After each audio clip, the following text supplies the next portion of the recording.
Buenos días, queridos amigos de la Fábrica de la Ciencia. Hoy con nosotros tenemos un nuevo invitado que hacía muchísimo tiempo que quería entrevistarle y por fin lo tenemos. Muy buenos días, Eduardo. Hola Jorge, ¿cómo estás? Buenos días Muy para mí, bien, para ti buenas mu- tardes, supongo. muy buenas tardes. Los oyentes se preguntarán cómo que para él buenos días y para mí buenas tardes. Bueno, porque la entrevista la estoy haciendo a las 18:46 y tú son 7 horas o 7 horas 7, menos. 7 horas menos porque se encuentra nada más y nada menos que en Houston. Esperemos que a lo largo de la entrevista no tengamos que decir Houston, tenemos un problema.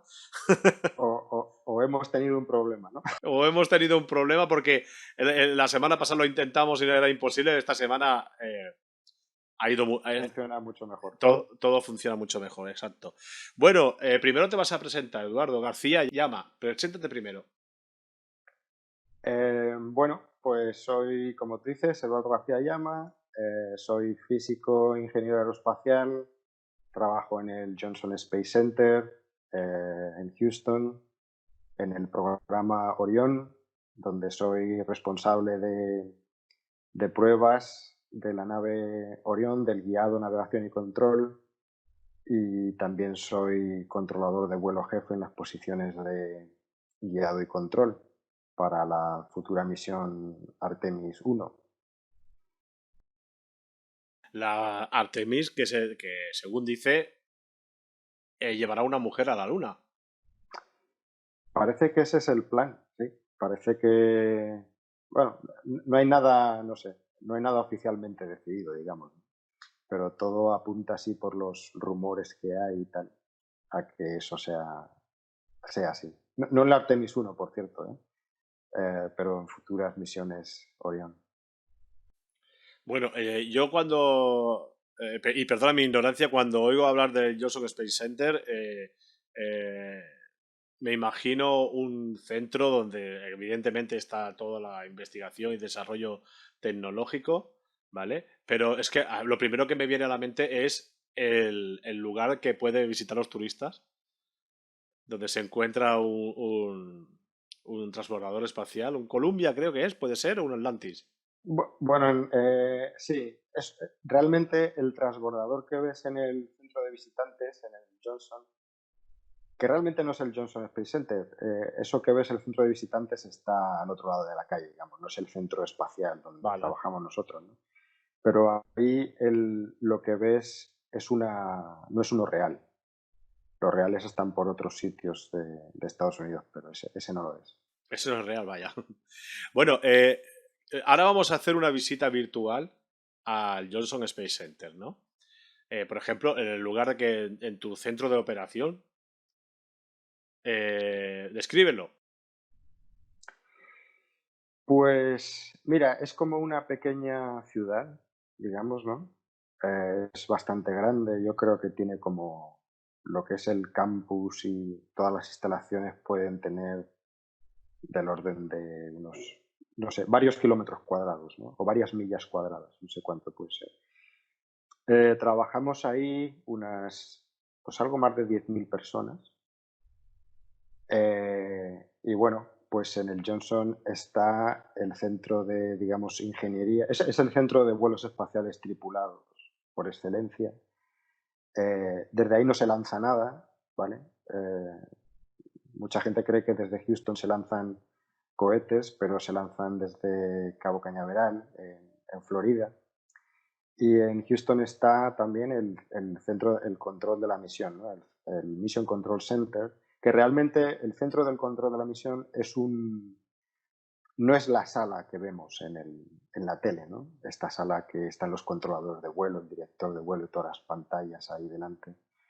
Eh, Eso es la sala de control de vuelo, pero eso es parte del centro del control de la misión. El centro del control de la misión abarca muchísimas otras salas, ¿no? Y esa, digamos que la que se suele ver en la tele es como la punta del iceberg, ¿no? Y esta es otra de esas cosas que no se saben mucho, ¿no? Son dos cosas distintas, el Mission Control Center o centro del control de la misión y las salas de control de vuelo, ¿no? Y, y bueno, pues digamos que también es el centro donde el Johnson Space Center es el centro donde están los astronautas, donde entrenan o hacen gran parte de su entrenamiento. Toda la ingeniería para vuelos espaciales tripulados se hace ahí también, en el Johnson Space Center. Y luego hay un par de lugares aledaños, digamos, están fuera de lo que es el campus, el centro espacial, pero que son parte del centro espacial también, digamos, como el aeropuerto de Ellington Field, donde están los aviones estos en los que vuelan los astronautas, los T-38, ¿no? Y hay varios aviones de la NASA ahí, el W-47, el WB-47, el Super Guppy también suele aterrizar ahí, no es que esté estacionado ahí, pero suele hacer viajes ahí de vez en cuando. El KC-135 también, donde antes se probaban, eh, entrenaban astronautas para probar como si estuviesen en el transbordador espacial. Y luego hay otro centro que es el Sonny Carter, que es lo de la piscina, ¿no? El Neutral Buoyancy Lab, donde vemos estas imágenes de la piscina donde se sumergen los astronautas en sus trajes espaciales, colgados como de una grúa, ¿no? Y es una piscina enorme. No recuerdo ahora mismo las dimensiones exactas, pero es bastante grande, tiene varios maquetas, ¿no? del módulo de la Estación Espacial Internacional sumergidas, y ahí se hacen pruebas y tal. Ese lugar también tiene un centro de control, pero está como a 4 millas del centro espacial, ¿no? Y el Ellington Field pues está como a 3 millas o una cosa así. Pero vamos, forma todo parte de un conglomerado ahí aeroespacial. Y luego lo que te referías tú antes, el centro de visitantes, realmente es un centro privado, pero bueno, obviamente trabaja de forma eh, eh, rutinaria con la NASA. Y bueno, la verdad es que a pesar de que el transbordador espacial es lo único falso que hay ahí, es una maqueta, tiene otras muchísimas cosas que son muy interesantes, ¿no? Y se puede visitar, ¿no? La cápsula de Gordon Cooper, de Mercury, está hay una nave Gemini, la de Gordon Cooper también y Pete Conrad, y está el Apolo 17 también, se puede ver.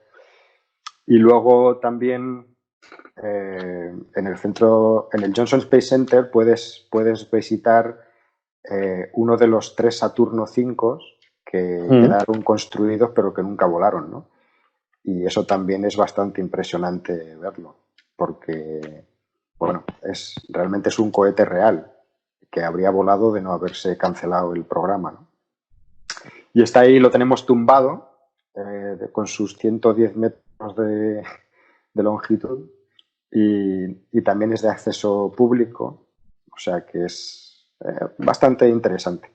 Luego, cuando vas al centro de visitantes, hay como unos cochecitos en los que te montas y te pasan a lo que es el centro espacial, y los visitantes pueden visitar el control de la misión, y luego el edificio 9, que es una instalación, es como un hangar enorme en el que también hay muchos módulos de la estación espacial, una maqueta una maqueta de entrenamiento, digamos, de la Soyuz, etcétera. O sea que se disfruta bastante las visitas al centro de visitantes también.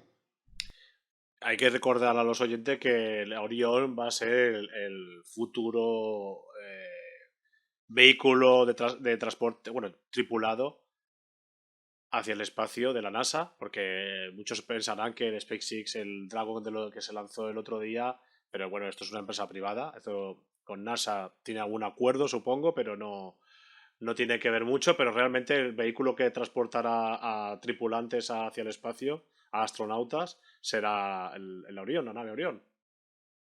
Sí, eso es. Y mira, ya que lo has mencionado, yo creo que es un buen momento para a lo mejor clarificar algunas cosas, ¿no?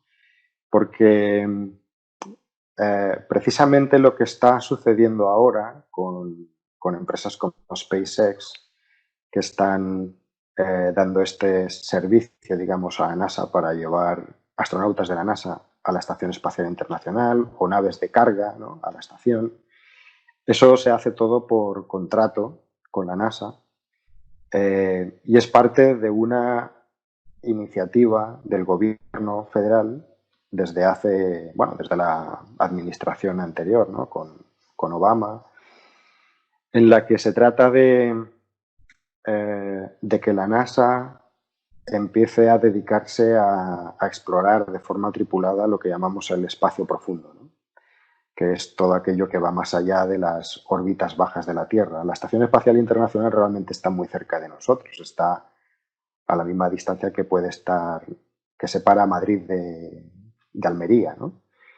Lo que pasa es que, bueno, está en el espacio, orbitando la Tierra a mucha velocidad, pero no está muy lejos de la Tierra. Está realmente muy, muy cerca de la Tierra. Sin embargo, la Luna está 1000 veces más lejos, ¿no?, a unos 400.000 kilómetros de distancia. Y obviamente no se ha visitado desde 1972 con el Apolo 17, que fue la última misión lunar del programa Apolo. Y bueno, en ese esfuerzo, en ese programa estratégico, digamos, de que la NASA se dedique a explorar el espacio profundo, a volver a la Luna, a crear las arquitecturas de exploración para poder crear una base en la Luna, para en el futuro ir a Marte, pues se entendió, y creo que muy ajustadamente, que la NASA ya debía de dejar de tener que hacerse cargo de vuelos a órbitas bajas, como la Estación Espacial Internacional, ¿no? Entonces de ahí surgió esta iniciativa de también los vuelos a órbitas bajas involucran una tecnología que ahora muchas empresas privadas pueden explotar. Y bueno, se intentó impulsar que el sector privado hiciera uso de esas órbitas bajas en el espacio de forma comercial, ¿no?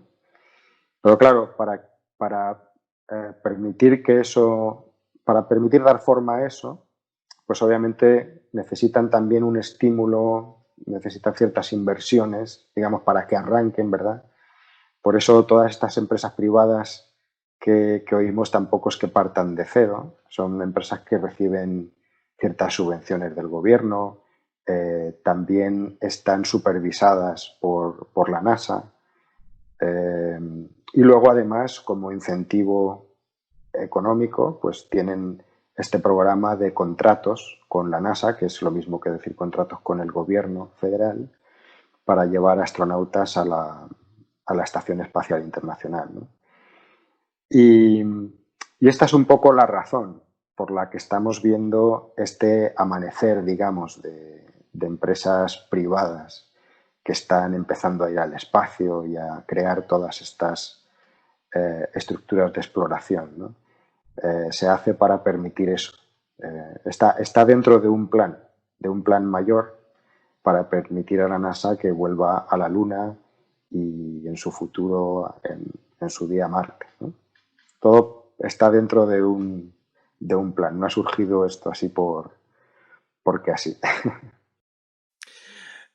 Muchos oyentes se preguntarán, y no es que yo sea un oyente, pero yo también me lo pregunto, ¿qué hace un español trabajando y encima ocupando un cargo de responsabilidad?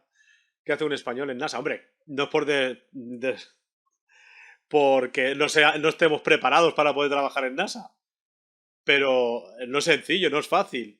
Entonces, ¿cómo fue tu historia, tu aventura para poder llegar a ocupar el puesto desde que empezaste en NASA hasta ahora? Yo creo que en gran parte es suerte, la verdad. Eh, yo cuando acabé la carrera física en la Universidad Autónoma, pues bueno, solicité estas becas de formación de personal investigador en el extranjero para ir a la Agencia Espacial Europea. Y bueno, para mi sorpresa, pues me la concedieron y pude ir a Holanda, a STEC, ¿no? Que es el centro, digamos, de ingeniería de la Agencia Espacial Europea, y estar allí, disfrutar de esta beca durante un año. En aquel tiempo estas becas las concedía lo que era entonces el Ministerio de Educación y Ciencia y el Centro para el Desarrollo Tecnológico Industrial, el CEDETI. Y bueno, una vez allí, pues yo estuve trabajando en el satélite PROBA, que no sé si conocerás, de observación de la Tierra. Sí, sí. Y que luego ha resultado ser un programa bastante exitoso, de lo cual me alegro mucho. Y bueno, pero yo estaba allí como personal investigador, ¿no? Cuando se acabó esa estancia de un par de años, pues bueno, yo empecé a buscar trabajo en España, en las empresas aeroespaciales y tal, pero en la ESA me ofrecieron, bueno, pues surgió un proyecto en común con la NASA, que era del desarrollo del X-38, el vehículo de rescate de astronautas de la Estación Espacial Internacional. Y entonces me eligieron para ir a Houston y trabajar en este programa desde Houston. Aunque trabajando para la Agencia Espacial Europea hubo varios ingenieros europeos que vinimos a Houston para trabajar en ese programa. Y ese programa en su día, pues bueno, se acabó y fue cancelado, de hecho, por la administración Bush, lo cual fue una lástima porque la nave estaba hecha al 80%, todo el guiado, navegación y control estaba ya diseñado, estaba ya hecho. Yo entonces era responsable del guiador vital del X-38, también yo tenía todo lo mío hecho. O sea, el desarrollo de la nave estaba muy avanzado. Y bueno, yo creo que personalmente fue una decisión muy equivocada porque habría sido una nueva nave a volar, aunque hubiese sido de pruebas, ¿no? Y que nos habría dado mucho conocimiento. Ahora mismo, por ejemplo, Sierra Nevada está haciendo una nave que es muy parecida al X-38, ¿no? Y me imagino de cuántas cosas habría podido beneficiar Sierra Nevada si hubiésemos volado al menos una misión de prueba con una nave que ya estaba hecha, ¿no? Pero bueno. Perdona, cuando hablas de Sierra Nevada, ¿a qué te refieres? La empresa americana, la empresa Vale. Sierra Nevada. Sí, parece que esté hablando de España. Sí. Sí, es una empresa aeroespacial que está afincada en Colorado. Y bueno, entonces, nada, como te iba diciendo, pues la cosa es que cuando se canceló este programa, el del X-38, pues me podía haber vuelto a Europa. Muchos europeos que estamos aquí en Houston pues se volvieron a Europa, ¿verdad? Y bueno, a mí me propusieron allí seguir, en la NASA, ¿no? Entonces dije, bueno, pues me voy a quedar un tiempo, ¿no? Como una experiencia aquí. Yo qué sé, estar 2 o 3 años más y luego ya me volvía. Pero mira, al final las cosas, un año tras otro y hasta hoy, ¿no? Y bueno, pues simplemente el hecho de ahora tener ciertas posiciones de responsabilidad, pues viene de, bueno, me eligieron también para participar en el programa Orión. Ahí empecé también desde cero, como desarrollador de software de verificación de requisitos y de pruebas y tal. Y bueno, pues simplemente poco a poco pues fuimos ahí ganando experiencia y conocimiento y hasta llegar a donde estoy ahora, ¿no? Que luego ya se verá más adelante. De momento, pues nada, disfrutando mucho de las responsabilidades que tengo. Aunque también mucho trabajo, la verdad. Puedo estar bastante liado, pero pero se agradece. Pues son experiencias también muy bonitas porque, por ejemplo, bueno, cuando yo soy responsable, mira, para que la gente a lo mejor me entienda un poquito mejor, una misión espacial se divide en 3 grandes fases, ¿no? Digamos, de las cuales 2 son realmente muy pequeñitas, pero porque una es el lanzamiento, que realmente son pocos minutos, y otra es la entrada en la atmósfera y el aterrizaje o el amerizaje, que son también pues pocos minutos, ¿no? Y el resto es lo que digamos que es la fase espacial, es decir, todo el tiempo que la nave está en el espacio, ¿no? Y nosotros a esa fase, es curioso porque no le llamamos fase espacial, sino que le llamamos fase orbital. Aunque vayas a la Luna o aunque vayas a Marte o aunque hagas cualquier virguería, pero siempre estás dentro de ciertas órbitas. Por lo general, mucha gente entiende que una órbita es solo para dar vueltas alrededor de la Tierra, ¿no? Pero una órbita es una trayectoria en el espacio, ¿no? Y puede ser para ir a la Luna o para ir a cualquier sitio. Entonces nosotros a esa fase la llamamos fase orbital, ¿no? Pero bueno, para que nos aclaremos entre nosotros lo vamos a llamar fase espacial.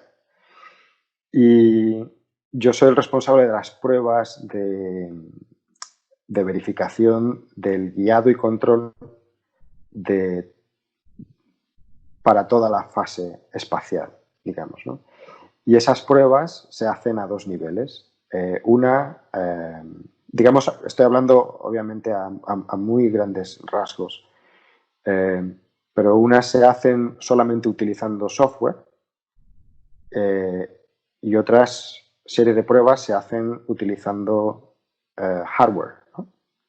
Y para esto se usan laboratorios que tienen no son laboratorios al uso, realmente son complejos de un montón de computadoras que corren los modelos que simulan la nave, el ambiente espacial, la dinámica espacial, ¿no?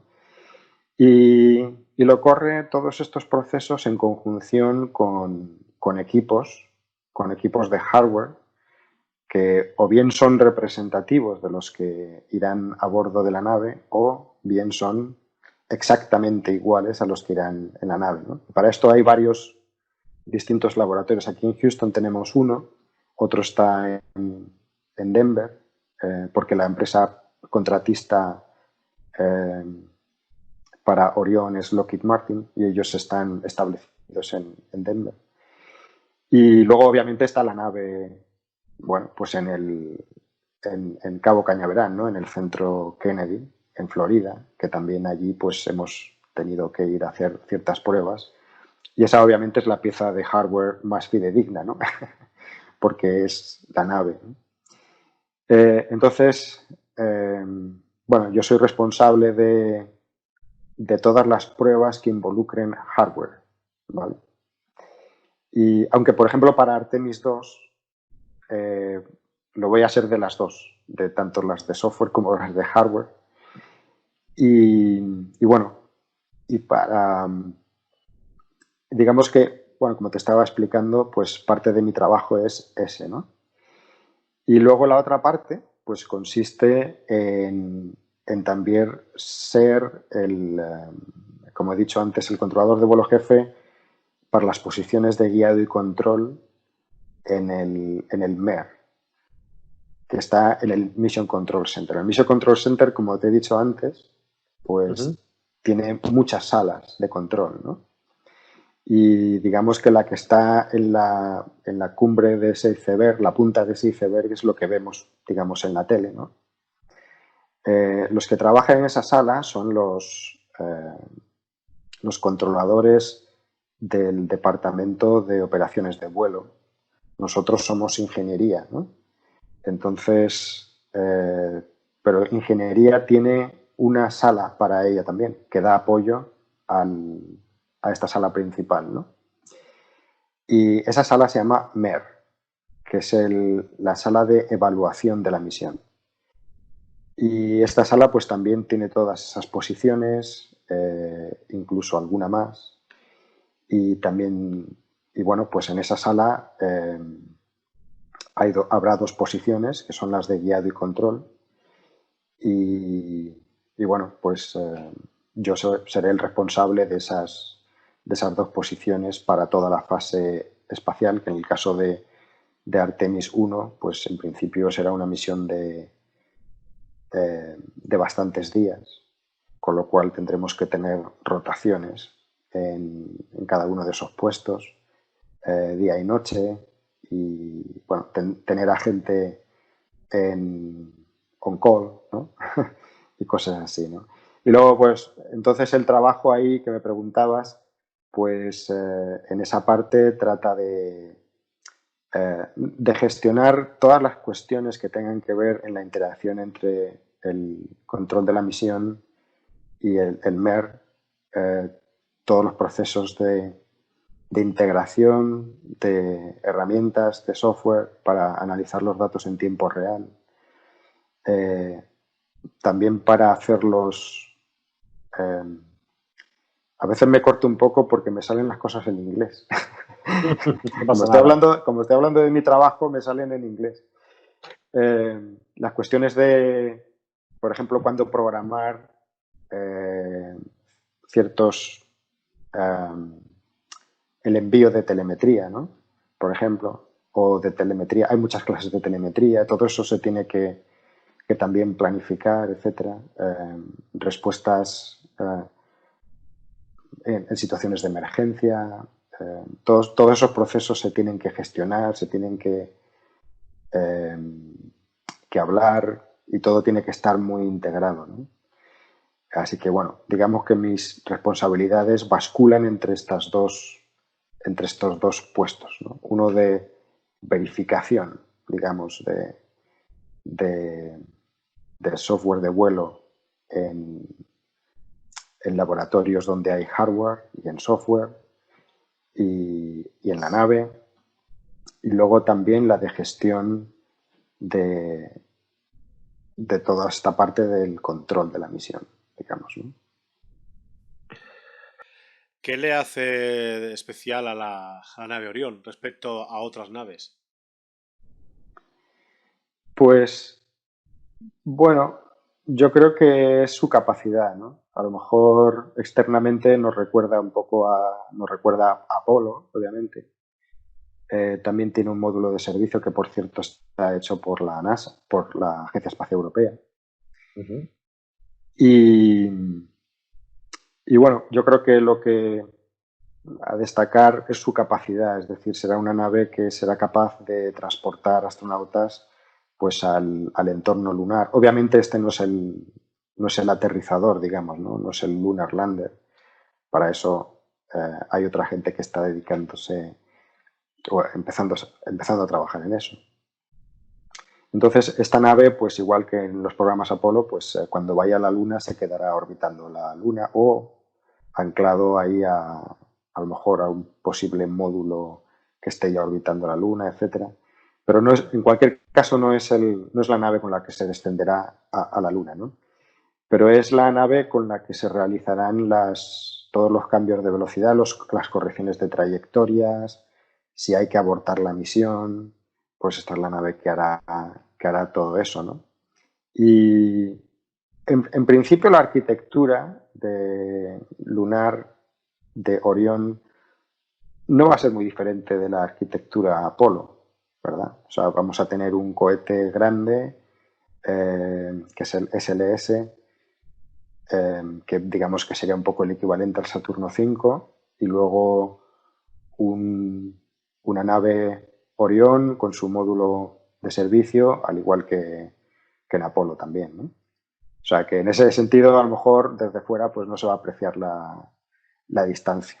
Pero bueno, esta obviamente obviamente se ha evolucionado mucho en la electrónica, en la capacidad de autonomía, ¿sabes? En cuanto a computación también mucho, con lo cual pues la nave Orión será más capaz, digamos, de gestionar más cosas por sí misma, ¿no? Pero sí, desde fuera a lo mejor no se aprecian mucho las diferencias. Bueno, es que cuando te viene a la memoria, por ejemplo, una Soyuz, que pese a que es una nave que tiene un éxito increíble, porque lleva ya más de 50 años subiendo al espacio, que prácticamente ha cambiado poco, pero es muy incómoda para los astronautas porque están ahí metidos. En cambio, el otro día vimos la nave de SpaceX y esta sí que ya se ve un poco más espacio dentro de la nave, ¿no? La Orión vendrá a ser algo parecido. Bueno, la verdad es que ha habido un cambio radical. Es decir, cuando ves la misión de SpaceX, notas que hay un cambio muy grande con todo lo que ha habido anteriormente, ¿no? Tanto los trajes eh, como el interior de la nave, e incluso a lo mejor en lo que se espera de la actuación de los astronautas, ¿no? Que realmente pues no tenían que hacer nada, a menos que hubiese una emergencia a bordo. Obviamente están entrenados para pilotar y hacerse cargo de la nave, ¿no? Si hubiese alguna emergencia, pero si no, si todo transcurre de forma nominal, pues la verdad es que no tienen gran cosa que hacer. Y sí que ha chocado, ¿no? ¿Verdad? Ver todos estos cambios. La nave Orión, yo creo que el interior también será bastante diferente a lo que hemos visto hasta ahora y más semejante a este tema de tener pantallas táctiles y tal, ¿no? Entonces eso también creo que será un cambio. No sé los trajes y tal, yo eso no, no conozco mucho ahí. Eso se lo tienes que preguntar a Daniel Marín. Daniel Marín, gran amigo. Que él Yo sabe es que... se lo sabe Sí, todo sí. de esto. Pero vamos, seguro será diferente también, pero... A mí personalmente los trajes de SpaceX no me gustaba. Yo soy muy clásico. La foto maravillosa de Michael López Alegría con ese super traje espacial y tal, no tiene nada que ver. Estos trajes parecían como, no sé, además de que estaban lo veía muy infantil, quizás, un poquito infantil, ¿no? Muy, no sé. Sí, la verdad es que yo creo que esto es un poco debido a,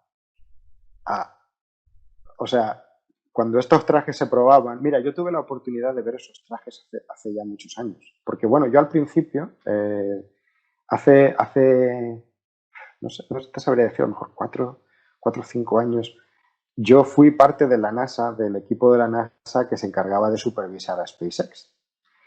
Y entonces, bueno, trabajé un tiempo en eso y en una de esas ocasiones pues tuvimos visité las instalaciones de SpaceX, ¿no? Ahí en Los Ángeles. Y bueno, la verdad es que son unas instalaciones bastante grandes, porque tienen ahí todo metido, ¿no? O sea, tienen ahí las salas de conferencias con las salas para los ingenieros, ¿no? Las oficinas y tal. Luego está el comedor, la sala, el control de la misión esta que tienen, ¿no? Y después toda la planta de producción detrás y luego al final ya te salen los cohetes, ¿no? Digamos que está todo ahí. Y fue muy curioso. Entonces, en aquel tiempo, pues nos enseñaron los trajes, los tenían ahí guardados en un sitio con algunos otros modelos que estaban planteándose si usarlos o no. No se podía hacer fotos. Y cuando los vi, pues me resultaron muy futuristas, muy chulos, ¿no? De ver. Y claro, luego cuando los estaban probando o cuando ves fotografías de gente con ellos puestos, pues claro, eran modelos y tal, ¿no? O sea, todo lo que ves antes y para los modelos les queda todo muy bien. Claro. Se ponga lo que se ponga. Luego cuando tienes una persona que es normal, pues ya las cosas cambian un poco y las pintas pues son un poco distintas, ¿no? Y eso yo creo que choca un poco. Los trajes espaciales que se llevaban antes yo creo que quedan mejor, ¿no? Sí, para aquí para, sí. para el tipo medio de persona, para un tipo así de persona medio, creo que quedan mejor. O sea que, no sé, igual eso lo cambian, no sé. Hombre, yo supongo que esto sería como cuando empezaron el proyecto Mercury, aquellos trajes que parecía que estaban envueltos en papel de albar, Los trajes plateados, sí. Pero esos, por plateado. ejemplo, gustan mucho. En general, yo cuando hablo con la gente y tal, me suelen decir que les gustan mucho esos trajes plateados. Pero esos trajes eran más cercanos a los de que utilizaban los pilotos de prueba de aquella época, ¿verdad? Sí, sí, de vuelos de altos en la atmósfera y tal. Exacto. Sí. Sí, pero estos ciertamente, los de SpaceX, sí, ha chocado bastante. Ha chocado bastante. Bueno, es cuestión de acostumbrarse. Dentro de unos años ya diríamos, ostras, qué chulos son los trajes estos de porque te recuerda mucho a 2001, ¿no? A Odisea del Espacio. Sí, te recuerda bastante a aquella, no sé. Pero bueno, vamos a ya te hemos presentado, hemos hablado de tu trayectoria para poder llegar hasta donde has llegado en NASA. Más o menos has descrito también la nave Orión. Y ahora, la segunda media hora, o lo que podamos, vamos a hablar, que se lo voy a presentar a los oyentes para que lo compren. Es un libro que escribiste tú sobre el Apolo 11. Evidentemente, el año pasado, en julio, se celebró el 50 aniversario. ¿Cómo pasa el tiempo? Sí, hace poco celebramos también el 50 aniversario del Apolo 13. El 11 de abril, el 11 de abril. Claro, hasta el 22 tenemos 50 aniversarios de misiones Apolo. Lunares. Lunares. Bueno, ¿qué nos podías hablar? Porque ¿cómo surgió la idea de escribir este libro? Porque alguien te lo recomendó, alguien te lo pidió, o que tú dijiste, oye, tengo ganas de... Fue lo segundo. Fue lo segundo. Es un libro realmente que siempre he querido escribir. Bueno, tú sabes que tengo algunos pinitos ahí de escribir algunos artículos en algún periódico, Sí. en algún blog y tal. Y bueno, siento cierta afición por ello. Lamentablemente ahora no puedo dedicar nada de tiempo a eso porque no lo tengo. Me encantaría, pero no lo tengo. Pero bueno, en concreto este libro lo he querido escribir desde siempre, yo creo. Y de hecho empecé en él pues hace ya, no de forma intensiva, ¿no? Pero sí hace algunos años empecé ya a hacer bueno, a dedicar cierto tiempo a él, ¿no? A escribir ciertos pasajes, ciertas cosas. Y de forma más dedicada, pues yo creo que como hace un par de años, bueno, digo hace un par de años, realmente sería hace como 3 años, ¿no? Porque ya ha pasado, digamos, un año desde que se publicó. Entonces, digamos que desde 2 años antes de su publicación, 2 años y algo, es cuando empecé a dedicarle más tiempo. Y bueno, y sobre todo los últimos meses antes de su publicación, pues ya de forma absolutamente intensa, ¿no? Como te digo, es un libro que yo tenía muchas ganas de escribir desde hace mucho tiempo porque creo que es una historia de exploración que merece la pena ser contada. Suceden muchas cosas. Bueno, creo que es una gesta heroica de primer orden a nivel en la historia de la humanidad. Y bueno, también me apetecía mucho, no solamente, me apetecía mucho hacer un libro que combinara tanto los aspectos técnicos como los aspectos humanos. Para mí, a pesar de estar metido en la tecnología y bueno, pues yo soy un técnico, ¿no? En el programa Orión, etcétera. Pero para mí los aspectos humanos de estas gestas de exploración son igualmente importantes, ¿no? Entonces me apetecía escribir un libro que combinara las dos cosas. Y me dediqué a ello. La verdad, yo no hablé con ninguna editorial o con ninguna editorial para publicarlo, porque, bueno, la verdad es que tampoco tenía la absoluta seguridad de que lo fuese a terminar, ¿no? En ese sentido, soy bastante prudente y me dediqué poco a poco pues a hacerlo. Y en el momento en el que vi que podía estar, era plausible el acabarlo a tiempo y tal, pues entonces ya cuando empecé a contactar con algunas editoriales y tal, y bueno, pues al final surgió, ¿no? Pero eso fue bastante al final. De hecho, fue a principios del año pasado, cuando yo empecé a hablar con editoriales para esto. Pero ya te digo, es un libro que he querido hacer desde siempre Creo que también he tenido siempre el deseo de transmitir, por una parte, la complejidad. Yo creo que en este sentido las películas de ciencia ficción, pues a pesar de que pueden ser muy entretenidas y que son para eso, obviamente, pero que yo creo que han hecho bastante daño en la mente del espectador, ¿no? Del neófito en temas espaciales, porque parece que todo es muy sencillo, ¿no? Muchas veces a mí me preguntan, pero ¿por qué no se puede hacer tal cosa? ¿No? ¿Por qué esto no se puede hacer? Y muchas veces esas preguntas suelen estar fundadas en películas que han visto. Y bueno, pues que son películas, la realidad es muy compleja, ¿no? Y me apetecía, tenía muchas ganas de contar, de transmitir, ¿no? La complejidad que hay detrás, contado de forma lo más sencillo posible, pero hacer que el lector percibiera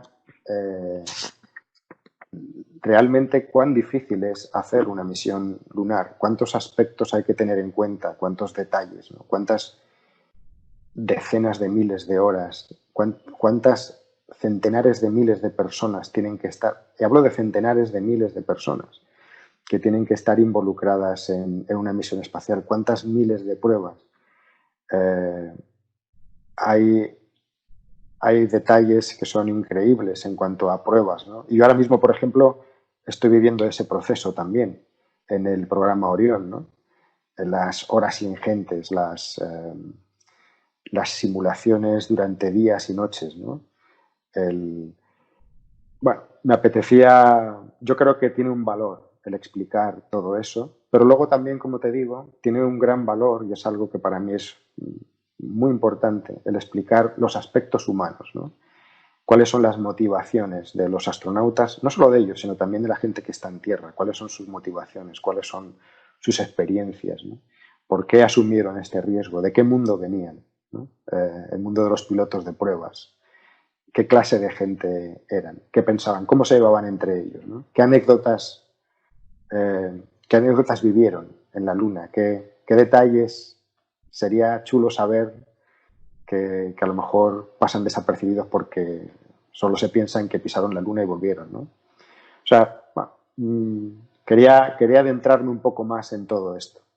Y bueno, pues espero haberlo conseguido, ¿no? Bueno, seguimos hablando del libro, pero ¿has llegado a conocer a Armstrong? Igual no lo sé, pero a Collins y a Aldrin, ¿lo has conocido en persona? Pues a Collins no, pero a Armstrong y Aldrin sí. Ah, Armstrong sí, qué Qué bien. bien. Sí. Desafortunadamente no llevaba una cámara encima o un teléfono con cámara, fue hace unos cuantos años. Y bueno, pues no tengo la foto, ¿no? Pero bueno, no, tampoco creo que importe mucho. Al final fue una experiencia increíble conocerlo. No es como si hoy día a lo mejor pues te dices que puedas conocer a Colón, ¿no? O a Magallanes y Elcano, ¿no? Pues tiene un gran valor a nivel personal, y luego también con Aldrin. Con Aldrin he hablado alguna vez más, pero bueno, sí, los conozco a los dos y no es que pudiéramos hablar del libro y tal, tampoco perseguí, en aquel tiempo yo no tenía, ni había empezado el libro ni nada, ¿no? No le había dado una consideración así muy seria. Y bueno, tampoco era la oportunidad para decir eso, ¿no? Pero sí tuve la oportunidad de conocerlos. Además fue durante el memorial, un servicio en memoria de Gordon Cooper, cuando se murió Gordon Cooper, pues hubo en el Johnson Space Center, cada vez que se muere un astronauta o alguna persona responsable del programa espacial americano, pues hay un evento, ¿no? En el que se recuerda su figura y asisten pues astronautas del pasado, legendarios, ¿no? De los años 60, etcétera, y gente del programa espacial, de Apolo, etcétera. Y entonces, bueno, pues me uní a ese evento y ahí es cuando tuve un poco la oportunidad de conocerlos por primera vez. Aldrin sigue muy activo. Aldrin sigue muy activo y es bastante sorprendente, muy vital, ¿no? muy, muy activo y sigue teniendo esa actitud bueno, de exposición, ¿no? Ese deseo de exposición que está muy bien, ¿eh? No lo critico para nada, está muy bien y me parece genial porque creo que es interesante tener a esta gente, pues digamos, un poco cerca de la sociedad, ¿no? Y de poder interactuar con ellos, o sea que me parece muy bien. En cambio, Collins en su mundo de la pintura, pintando cuadros. Hablas de... Collins. Se ha dedicado ahora a pintar cuadros. Bueno, lleva ya años, Sí, es pero verdad, le sí. gusta. Su tema era la... Bueno, es que, claro, te he dicho Alan Bean porque es como el pintor de los astronautas, el pintor por excelencia, ¿no? El que, bueno, de hecho es el único pintor que ha estado en la Luna, ¿no? O sea que... Pero sí, Collins se ha dedicado a la pintura, a la cocina, mucho. Es un gran cocinero. Ahora mismo ha sacado una cuenta de Twitter y, bueno, pues se tiene cierta interacción ahí con él, ¿no? Armstrong era un poco más reservado y bueno, son personalidades diferentes, ¿no? Son características diferentes. Es curioso que en un grupo de 3 personas, además del mismo asignados a la misma misión y con el mismo bagaje profesional y tal, hayan sido 3 personas tan diferentes, ¿no? De hecho, esta es una de las características un poco curiosas también del Apolo 11, porque en otras misiones las tripulaciones eran como más afines entre ellos, ¿no? Y sin embargo, en en el Apolo 11, es como decía Gunther Wendt, que era el responsable de las pruebas de las naves Apolo en Florida, que decía que esta era la primera misión, la primera tripulación que no era una tripulación, ¿no? En el sentido de que eran tan diferentes como que no encajaban bien, ¿no?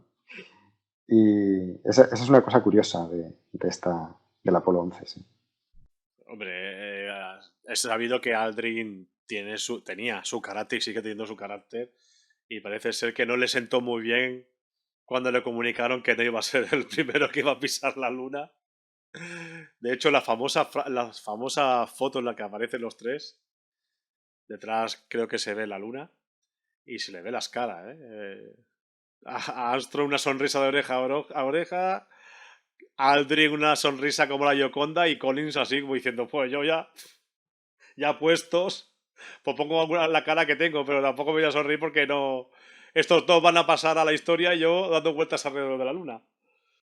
Sí, bueno, esa es otra cosa también bastante interesante de cómo en general la sociedad percibe las personalidades de los 3 protagonistas y luego pues también un poco como eran en realidad, ¿no? Hay algo de verdad en el tópico, pero luego la realidad también es un poco diferente, es decir, y en esto, por ejemplo, profundizo bastante en el libro. Armstrong era una persona que no tenía ambiciones profesionales, pero él, si no llega a viajar a la Luna o si no llega a ser el primero, o si... Tú ten en cuenta que es un poco factor suerte, ¿no? Es decir, si en el Apolo 10 hubiese habido un problema, pues el 11 no habría alunizado, ¿no? Y habría sido el 12. Ahora mismo estaríamos hablando de Pete Conrad y Alan Bean como los primeros seres humanos en pisar la Luna. Y te puedo garantizar que eso no le preocupaba gran cosa a Neil Armstrong. Era una persona que estaba contenta con lo que hacía. Creo que era una persona de una enorme humildad. Él no se sentía más importante que cualquier persona que trabajara en el programa espacial. Y cuando digo ninguna, es ninguna. Y no lo sentía así, sinceramente. Por eso cualquier, digamos, contrariedad, ¿no? Cualquier contrariedad a nivel profesional en cuanto a que él no sería el primero en la Luna o que a lo mejor pilotaría el Apolo 14 o lo que sea, estoy absolutamente seguro de que no le habría importado, no le habría concedido mayor importancia. Aldrin, por contra, creo que es una personalidad más compleja, a lo mejor en el sentido de que tiene un bagaje familiar detrás que justifica bastante su comportamiento. Cuando indagas más en su vida personal, en su historia, en, eh, en sus experiencias, ¿no? Desde niño, empiezas a entender a la persona, ¿no? Y te empiezas a desmarcar un poco del personaje. Eh, y bueno, si quieres profundizamos un poco más en ello, pero Sí, sí, sí, sí, sí. igual lleva más tiempo, no sé. Bueno, o hacemos una cosa, podemos entrar en los detalles del libro en una próxima, cuando tú puedas, en una próxima entrevista. Bueno, Porque también, es que, sí, como quieras. Sí. porque claro, nos gustaría seguir escuchándote 1 hora, 2 horas, 3 horas, pero el tiempo es el que tenemos. El tiempo es el que tenemos. O sea, no, eso como tú quieras, ¿no? Pero bueno, a lo que voy, digamos que el punto que quería hacer es que yo creo que tiene un pasado que justifica bastante su comportamiento, ¿no? Y es como todo, cuando entiendes a una persona con cierta profundidad, dejas de a lo mejor también juzgarlo o dejas de considerarlo como un personaje y lo entiendes mejor. Esto pasa en todos los ámbitos de la vida, ¿no? Con cualquier persona que conozcamos, ¿no? Y yo creo que Aldrin es uno de esos casos. Y sí, la verdad, si quedamos otra vez, lo podemos tratar con más profundidad. Creo que merece también bastante la pena, porque es una persona que después sufrió de profundas depresiones, alcoholismo, tiene un pasado familiar de suicidios en su familia. Es decir, creo que es bastante interesante hablar de él. Y luego, pues Collins, que es el más dicharachero de los tres, el que se tomaba las cosas de forma más liviana, le gustaba mantener conversaciones relajadas, distendidas, ¿no? Era un tipo para eso, con mucho sentido del humor, más apegado a las cosas mundanas, digamos, bueno, pues que le gusta el béisbol o que le gusta hablar de golf o tal, ¿no? Cosa que los otros dos pues no tenían ningún interés, ¿no? Y de hecho es muy curioso porque hay, sobre todo a la vuelta, ¿no? Al regreso a la Tierra desde la Luna, pues si oyes las transcripciones oficiales del vuelo, que están todos en internet, ¿no? Pues y obviamente yo he dedicado, bueno, me las he escuchado todas, ¿no? Para hacer el libro. Pues ves que hay muchas ocasiones en las que él acaba llamando a Houston, ¿no? Para hablar con el Capcom, para tener alguien con quien hablar de cosas relajadas, ¿no? De cómo está el césped, de si llueve en Houston, ¿sabes? Sí. De cómo han quedado, yo qué sé, en tal partido de béisbol, cosas así. Son cosas que él a bordo, pues, bueno, no se encontraba con dos compañeros que fuesen muy proclives a ser tan livianos, ¿no? En sus conversaciones, ¿no? Aunque tengo que decir también, cuando hablo un poco en este sentido, tampoco quiero dar la impresión de que se llevaran mal o algo así, ¿no? Es decir, que una cosa no quita la otra. Ellos tenían una relación cordial y una relación profesional y cordial, ¿no? Y bueno, pues seguro que también hacían sus chistes y sus gracias y se reían, etcétera. Pero no eran tan piña como otras tripulaciones, ¿no? Y eso es algo, por ejemplo, que Michael Collins lamentaba bastante. Dice, porque es que al final estamos participando en un episodio enorme de la historia, ¿no? Y entre nosotros es como si fuésemos amiable strangers, que decía, ¿no? Amigos extraños, ¿no? Pero bueno, y luego en la manera en la que cada uno veía su papel en el vuelo, es decir, yo te garantizo que Michael Collins, obviamente él querría haber alunizado, ¿no? De hecho, cuando él entrenaba para otras misiones antes, entrenó como piloto del módulo lunar. Lo que pasa es que una serie de rocambolesca en la rotación de vuelos y de alteración del programa, pues lo llevó a ser el piloto del módulo de mando, ¿no? Es, por cierto, y esta es una cosa que no se suele saber mucho, es el puesto, es un puesto más prestigioso. Realmente es es un puesto de mucho prestigio dentro de la comunidad de astronautas, ser el piloto del módulo mando. Eso quiere decir que tú puedes pilotar solo una nave. O sea, él cuando se quedaba solo era digamos, el comandante de su nave, ¿no? En soledad. Y ser capaz de pilotar y de gestionar toda una nave Apolo para poder regresar a la Tierra, para poder hacer funciones de rescate del módulo lunar si estos no pudieran ascender a la órbita lunar. O sea, involucra mucha capacidad. Y esto es algo que lamentablemente no está muy reconocido. Esta es una de las cosas en las que yo trato de hacer también, trato de hacer algo de justicia en el libro, ¿no? En este tipo de cosas, ¿no? Porque al final el papel de Collins es impresionante, francamente impresionante. Y sin embargo queda como un tercero, ¿no? Como, obviamente pues no bajó a la luna, es cierto. Pero una de las cosas que me hacen bastante gracia es ver cómo la prensa de su época, ¿no? Incidía un poco en eso, ¿no? En qué sentía por ser alguien que no iba a bajar a la luna. Y sin embargo, otra cosa muy curiosa es que, por ejemplo, ser piloto del módulo de mando en una misión Apolo era casi garantía de que fueses a convertirte en comandante en una misión posterior, ¿no? De haberla. Y sin embargo, nadie le preguntó si él se había planteado ser comandante en una misión posterior, etcétera, ¿no? Y curiosamente es algo que le fue ofrecido, pero que él después rechazó, ¿no? Pero bueno, son un montón de detalles y tal. Yo creo que la realidad de estos tres personajes, de estas tres figuras históricas, tiene mucho más que contar que lo que percibimos un poco normalmente, ¿no? Y eso es algo que he profundizado en ello, en el libro también. Hay un documento en televisión española, en el programa de La Clave, que aparecía Armstrong. No sé si lo has visto. La televisión he grande visto que va a haber.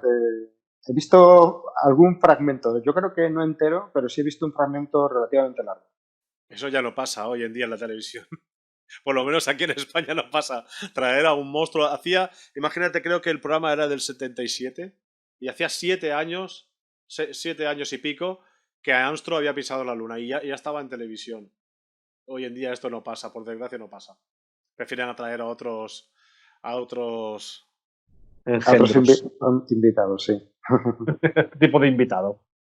Y luego hablaremos, ya lo dejamos ya para la siguiente entrevista, porque nos ha encantado escucharte, la verdad. Te tengo que felicitar porque ese tono pausado que tienes para explicar las cosas que es increíble. Bueno, muy bien, me alegro. Sí, te podría dedicar al mundo de la radio, te lo aseguro. Hay un cuarto personaje, que ya hablaremos en otra entrevista, que es un cuarto personaje muy importante, sobre todo a la hora del aterrizaje, ¿no? Que muchos le llaman alunizaje. A mí me gusta más llamarle aterrizaje. A mí me gusta, fíjate, perdona un momentito, ya que lo estás mencionando. A mí me gusta llamarle alunizaje. Alunizaje. Pero realmente sí dice aterrizaje. En inglés es landing, sí. No tiene traducción. No tiene traducción al español. Bueno, digamos que la palabra en español no tiene traducción al inglés, ¿no? No sé por qué, pero sí, sé que hay mucha gente que piensa que debería ser aterrizaje. A mí me gusta alunizaje. Curioso. Y aterrizaje. Este cuarto personaje es el que se comió todos los nervios, ya que no expresaba mucho nerviosismo, a través de la telemetría que llegaba a la Tierra, de la telemetría biomédica, ¿no? que llegaban. Parece ser que las pulsaciones tampoco, pero en cambio había un personaje que pasó por la fábrica de la ciencia, hay que decirlo. A los oyentes que de siempre siguen la fábrica de la ciencia se acordarán de aquella famosa entrevista a Charlie Duke, que era Capcom en el momento, y se ve que me has comentado fuera de micrófono que era un manojo de nervios. Bueno, esa es un poco la forma así casual, ¿no? de decírtelo. Seguro que no era un manojo de nervios, pero sí se le apreciaba cierta tensión, ¿no? Sí, es muy famoso ese cuando se trastabilla ahí al decirlo de tranquility, ¿no? Base tranquilidad. Fíjate, es curioso porque realmente Charlie Duke era la única persona que sabía cómo Armstrong iba a bautizar el lugar de alunizaje. Y de hecho Armstrong se lo dijo a él porque sabía que obviamente serían momentos de bastante tensión y también de bastante tensión en tierra, ¿no? Y Armstrong decidió, no quería que le sorprendiera la manera en la que él iba a llamar al lugar de alunizaje Base Tranquilidad, ¿no? Y entonces sí se lo dijo, y a pesar de eso, pues mira, se tropezó ahí cuando lo dijo. Igual se mentalizó demasiado para decirlo bien. Dice, cuando me lo diga Armstrong desde la luna no me voy a equivocar, ¿no?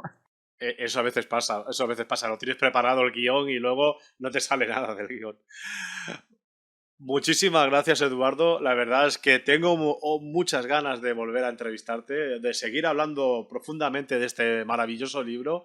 Repito a los oyentes, que aquí lo podéis ver, Apolo 11 por Eduardo García Llama.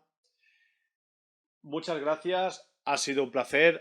Bueno, muchas gracias. Nos ha costado muchísimo conseguir esta entrevista, no por nada, sino por temas técnicos. Al final lo hemos conseguido. Sí. No hemos dicho eso de Houston, tenemos un problema porque no ha pasado nada. Es que es increíble la tecnología porque hemos estado 1 hora, 1 minuto 32 segundos hablando sin ningún corte, con una calidad excepcional. Cierto. A no sé cuántos miles de kilómetros de aquí desde Barcelona. Sí. Que estás en la casi, no en la otra punta de la Tierra, pero bueno, a mitad. Bastante lejos. Sí. ¿Qué temperatura hace por ahí por Houston ahora? Pues mira, ahora hace muy bueno, la verdad. No sé, ¿qué estaremos como a 25 grados, 26, ¿sabes? Una cosa así, bastante agradable. Además, corre una brisita que está bastante bien. No hay humedad. Por lo menos estos últimos días no está habiendo humedad. Aquí lo peor es la humedad. La humedad. Sí. En el verano y tal, a lo mejor no hace tanto calor en temperatura, digamos, como puede haber en Madrid, ¿no? Yo soy de Madrid. Uh-huh. En Madrid el ambiente es más seco, ¿no? Y aquí a lo mejor con una temperatura, digamos, menor, se siente mucho mayor por la cantidad de humedad que hay, ¿no? La que tenemos en Barcelona también. Hasta sí, eso es. La costa... Debe ser un poco así parecido, pero sí que hace bastante calor en el verano. Y bueno, pero es curioso porque lo que va de año está haciendo un clima bastante bueno, muy bueno. Así que bueno, a ver si sigue así. Vale. Muchísimas gracias, Eduardo. Gracias, Jorge. Muchas gracias por invitarme y nada, cuando quieras, pues lo repetimos para hablar de otras cosas, lo que sea. Y ha sido un placer, ¿eh? Muchas gracias por invitarme. Muchas gracias a ti. A ver, ¿qué?